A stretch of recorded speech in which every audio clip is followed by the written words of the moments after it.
Conventional treatment's the oldest one that's out there, and it's still used occasionally as a Nissen fundoplication, which is basically where they take the top of your stomach and wrap it around to make a sphincter. And this doesn't hold. And usually it's like 5 to 10 years and you have to have another procedure. This is by far the most invasive of the procedures that are currently available. The other one is the TIF procedure, which they go in, I'm not remembering all the details of it, but it's a lot gentler, and I believe they use a laparoscope, which is just a tiny incision to go in and take care of it. And then the links is the one that I'm hearing the most about from like Facebook groups and stuff like that, where they actually put magnets to create that sphincter. And that's again another one that I've heard from several people that have had to have another surgery done to replace or fix whatever error happened.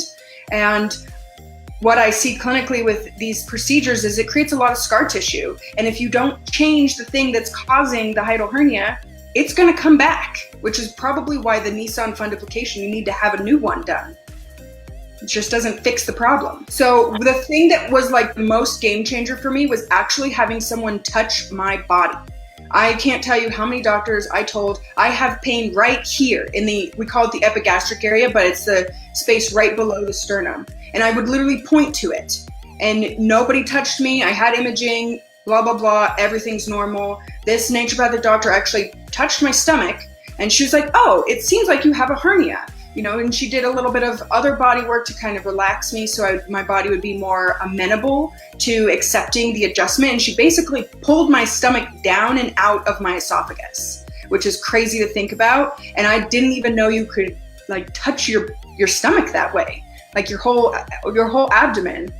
So that's a technique called visceral manipulation, which is such a unique, it's like a lot of physical therapists will learn it, sometimes massage therapists too, but mostly PTs were in the classes when I've taken them. What I found clinically with myself and with my clients is that it needs to be done a few times initially because the stomach is like, this is where I'm supposed to be. I don't want to be where I'm like anatomically supposed to be because it kind of get used to. So you have to gradually work with the tissue to relax it and allow the stomach to come down. And also the other important thing is here too, is with hiatal hernias, acid reflux, people are often super keyed up. Their nervous system is just kind of agitated and irritated, and you gotta calm that down. And so the other technique that kind of goes hand in hand with visceral is craniosacral therapy. And I included in the handout a little tool. So if you can't get body work, you can put this little thing back here, and we have like 70 billion nerves that come right through here, and the adjustments tend to stick a lot more if person is calm. But there's other things too. Like I'm a huge fan. Yeah, there's herbs and supplements, and that's kind of fluffy. I feel like the real kicker is doing the visceral manipulation and heel drops, which I'll talk about in a sec. In addition to like strengthening your diaphragm, it's huge. So a lot of people again have the shallow chest breathing up here. And so our muscle, our diaphragm is a very large muscle, and it needs to be worked out just like our biceps do. And when we are shallow breathing, we're strengthening these muscles. And so it's a compensatory mechanism that happens here. And so I included some different techniques, but my favorite by far is paced breathing, which is no pauses and no holds, 5 seconds in, 5 seconds out, create this really nice sine wave flow of a breath.